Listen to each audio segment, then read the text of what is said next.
Los venezolanos Albert Luis Sánchez y Sandra Lubick Barrios vivían en territorio venezolano y trabajaban en territorio colombiano. Ambos desaparecieron en la zona fronteriza de ambos países. Albert en 2020 tras una supuesta captura por parte de un grupo armado irregular. Sandra Lubick en 2018 sin dejar rastro ni testigos. Ambos son víctimas de desapariciones forzadas transfronterizas. Este es el episodio La migración pendular, el tercero y último de la serie de La Gran Aldea, Que aparezca mi muchacho.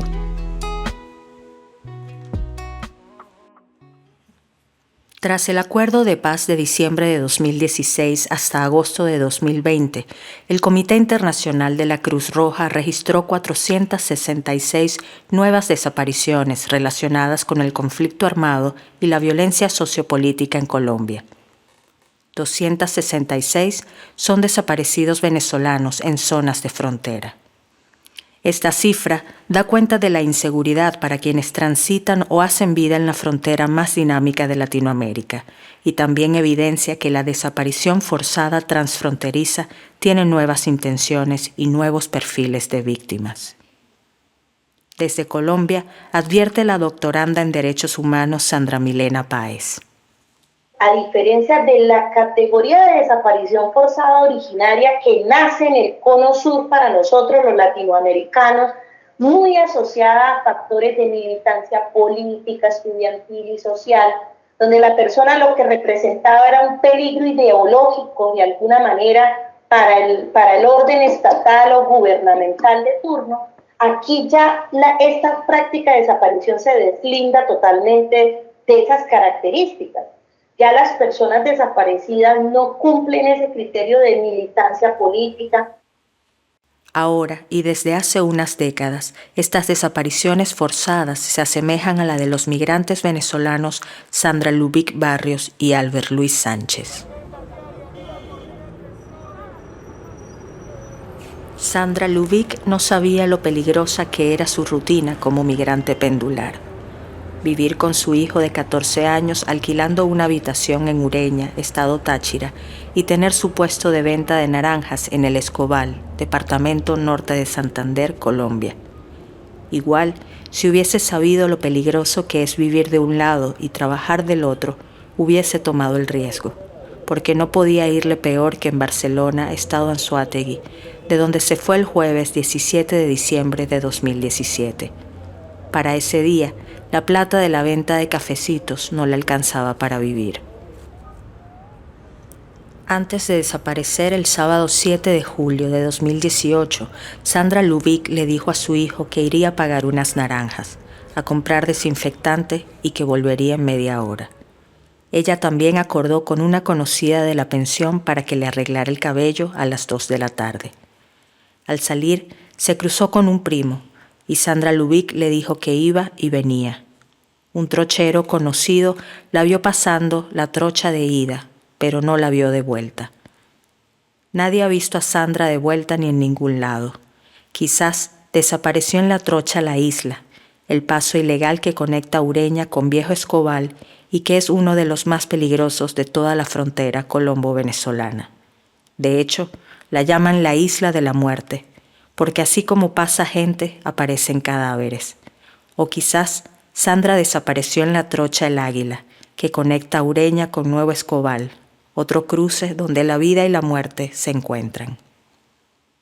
De acuerdo con un familiar de Sandra Lubick, quien pidió omitir su nombre, la Fiscalía General de Colombia tomó la denuncia por su desaparición, pero hasta la fecha no hay avances en la investigación.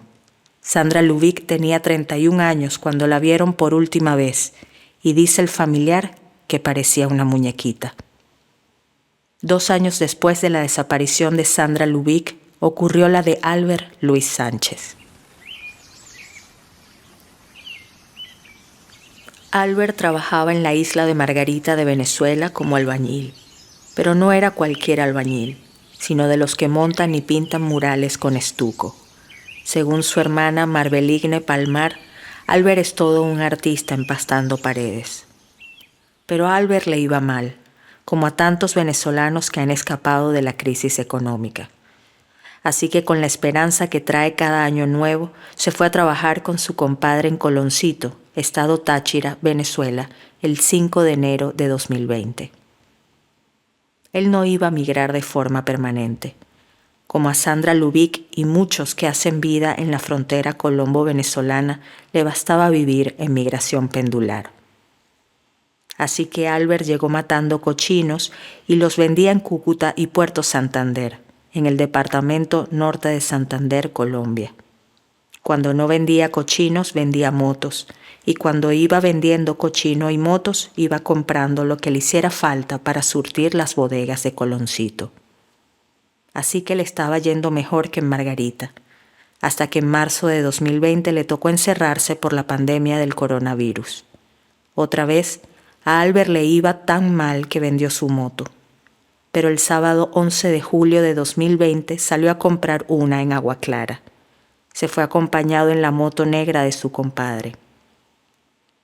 Ese día, Albert no regresó, y su compadre no se preocupó, creyendo que quizás Freddy Bernal, exprotector del Táchira, había mandado a trancar la zona del lado venezolano por algún acto público como parte de un operativo de seguridad, cosa que ya había pasado antes. Pero al día siguiente, el domingo 12 de julio, Albert tampoco apareció. Entonces, su compadre y un familiar sí se preocuparon y salieron a buscarlo. Entre las 8 y 10 de la mañana, llegaron cerca de la trocha de Agua Clara a Guaramito, la misma que cruzó el expresidente interino de Venezuela, Juan Guaidó, para llegar al concierto Venezuela Aid Live en febrero de 2019. Entonces llegamos allá a casa de una señora y fue que nos dijo que o sea, primero no nos quiso decir nada. Entonces después yo me vine y nos alcanzó unos chamos y dijo, vamos que mi tía le tiene respuesta. Y entonces cuando llegamos allá la señora nos dijo que sí, que parece que los muchachos los habían matado y eso. El compadre se fue llorando y por el camino siguió preguntando por Albert. Iba ofreciendo los 5 millones de pesos que tenía ahorrado para que lo liberaran, pero a todos a quienes le preguntó le susurraron lo mismo, que al muchacho de la moto negra se lo llevaron por la trocha y lo mataron en la noche, que no lo buscara, que le iba a pasar lo mismo. Días después, al compadre le dijeron más. Que supuestamente que sí, que se lo echaron a unas culebras allá para que se los comieran, a unas mascotas que tenían, que a unos caimanes, que a unos cocodrilos. Por su ubicación, el corregimiento Agua Clara es una zona rural de Cúcuta bastante estratégica, pues aunque está desconectada de la ciudad, está a menos de 1 hora en carro. Además, está a 15 minutos del territorio venezolano y es una ruta alterna para llegar a la región del Catatumbo, el territorio en disputa eterna entre las Fuerzas Armadas Revolucionarias de Colombia, FARC, y el Ejército de Liberación Nacional, ELN. Así que Agua Clara es una zona de integración, de transición y de separación, un área de normas y de pactos, una región de mucha plata y mucha pobreza. En 2020, el año de desaparición de Albert, el ELN controlaba todo en Agua Clara. El paso de motos, carros y camiones, así como el contrabando de gasolina, las extorsiones por pasar, el narcotráfico, el microtráfico, la prostitución y los asesinatos selectivos. Allí, el escaso poder de los estados colombiano y venezolano fue fragmentado por el poder local de redes criminales. Aclara el compadre. Pues nosotros no sabíamos que la vaina estaba tan delicada y fea. Uno como tenía su conciencia tranquila, que no debe nada, pues sí me entiende. Sí, se entiende. Ocurre lo que explica Bram Ebus, periodista y especialista en criminología global. El venezolano profundamente desconoce las reglas no escritas del conflicto colombiano. No saben dónde no transitar, dónde está reclutando, dónde hay toques de queda y no puedes transitar por ellos impuestos por el grupo armado después de las 6 de la tarde. Entonces, todo este conocimiento de cómo pilotear una situación de conflicto, casi está en el ADN del colombiano que históricamente ha vivido en esos territorios y que automáticamente se adapta a esas reglas no escritas. Pero como que de repente hay personas pasando por territorios ajenos a estas zonas y desconociendo las reglas no escritas del conflicto, se hacen muy vulnerables. No se puede olvidar la vulnerabilidad de origen, explica una académica venezolana que pidió omitir su nombre tras la anulación de su pasaporte. Los migrantes a menudo huyen de estados que cometen graves y sistemáticas violaciones de derechos humanos, como es el caso de Venezuela. Los casos aquí presentados se enmarcan en una crisis de movilidad humana sin precedentes en la región, donde los venezolanos requieren protección internacional, tal como lo ha afirmado ACNUR y como lo establece la Declaración de Cartagena de 1984. Los principios rectores para la búsqueda de personas desaparecidas del Comité contra la Desaparición Forzada de Naciones Unidas subrayan además que la desaparición de personas migrantes debe ser abordada con un enfoque especial, reconociendo sus vulnerabilidades particulares en las rutas migratorias y desde los países donde residen. Sin saberlo, la migración forzada por motivos económicos de Albert y Sandra Lubick les hizo llegar a un lugar de abandono, desprotección y ausencia estatal, y en donde la intención de control territorial por parte de los grupos armados irregulares se mantiene, aunque esta intención sea menos visible.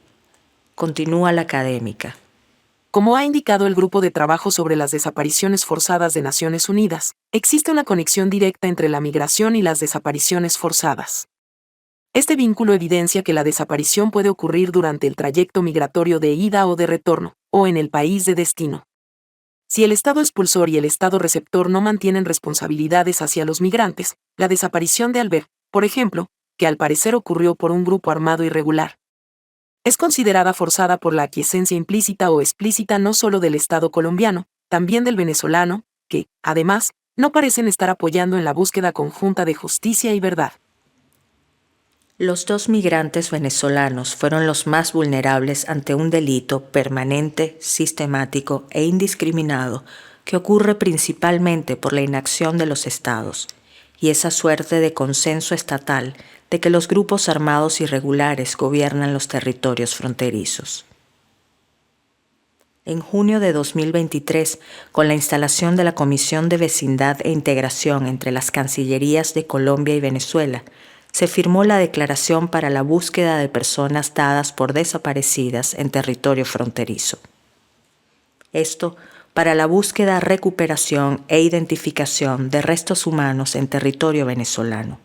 Es decir, la búsqueda no es desde la presunción de que los desaparecidos están vivos, como lo establecen los principios rectores del Comité contra la Desaparición Forzada de Naciones Unidas, sin importar las circunstancias de la desaparición, el tiempo transcurrido y la fecha de inicio de la búsqueda. Un mes después de aquella firma, los exdiputados de la Asamblea Nacional de Venezuela, Luis Eduardo Martínez y Juan Carlos Palencia, viajaron a Cúcuta para propiciar la coordinación de las fiscalías, organismos de investigación criminal y de inteligencia. Pero hasta la fecha, nada ha pasado, salvo que las desapariciones siguen ocurriendo de manera habitual sin medidas que las impidan. La organización no gubernamental venezolana Fundaredes lleva un registro de venezolanos desaparecidos entre enero de 2019 y mayo de 2024. 824 hombres, 268 mujeres y 158 niños, niñas y adolescentes han desaparecido en la frontera colombo-venezolana. Las cifras siguen en aumento y demasiados migrantes en la frontera no lo saben. Este es el episodio final de la serie Que aparezca mi muchacho de la Gran Aldea, realizada en el programa Narrar Fronteras con la mentoría de la Red de Periodistas Venezolanas. Los desaparecidos mencionados en este episodio son buscados por el Comité Venezolano Esperanza de Madre.